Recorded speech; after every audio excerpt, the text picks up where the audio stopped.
আমি তোমার সাথে সংসার করবো? অনেক কি বলছো তুমি এসব ওকে? ও তোমার বউ, তোমার জন্য একটা স্ট্রাগল করছে, আর তুমি কি বললে ওর বাবার সম্পত্তি দেখে তুমি ওকে বিয়ে করেছিলে? আরে এটা তো একবার ভাবো, ওর বাবার বাড়ি গাড়ি সম্পত্তি সবকিছু ছেড়ে তোমার সাথে একটা ভাড়া বাড়িতে থাকছে, লোকের বাড়িতে এভাবে কাজ করছে, আর তুমি ওকে কিনা? আর তুমি কি বলছিলে তখন যে তুমি আমাকেও বিয়ে করবে আমার বাবার সম্পত্তির জন্য? আর যদি আমার বাবাকে ছেড়ে আমি তোমার সাথে থাকা শুরু করি, তোমাকে বিয়ে করি, আমার কাছে যদি কোনো সম্পত্তি না থাকে, তাহলে তো তুমি আমাকে ছাড়তে দুবার ভাববে না। তাদের দোষটা কোথায়? কি দোষ করেছো আমি? মেয়েরা সুখ চায়, টাকা চায়, আর ছেলেরা যখন এগুলো চায় তখন দোষ হয়ে যায়, তাই না? আর সোজাভাবে ওর বাপের সম্পত্তি নিয়ে আসনি বলে আজকে আমাকে এগুলো করতে হলো, না হলে আজকে আমি ওর সাথে এগুলো কোনোদিনও করতাম না। ছেড়ে দিন ম্যাডাম, ওকে বুঝিয়ে লাভ নেই।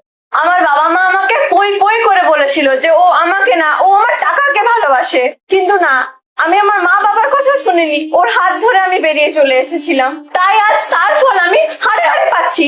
কিন্তু তুমি এটা ভেবো না যে এত কিছু হয়ে যাওয়ার পর আমি তোমার সাথে থাকবো, আর আজকে আমি আমার বাবার বাড়ি চলে যাব আর তোমাকে ডিভোর্স দেব, কথাটা মাথায় রেখো। বেবি, আমাদের পতাকাটা সরে গেছে, চলো আবার আমরা বিয়ে করে নিই।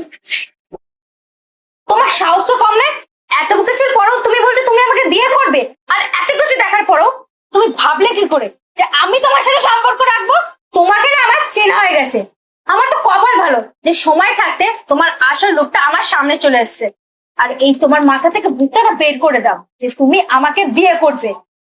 আর ভদ্রভাবে বলছি, এক্ষুনি আমার বাড়ি থেকে বেরিয়ে যাবে। 1 মিনিটের মধ্যে তুমি যদি আমার বাড়ি থেকে না বেরো, আমি এক্ষুনি পুলিশকে ফোন করবো। বেরো আমার বাড়ি থেকে।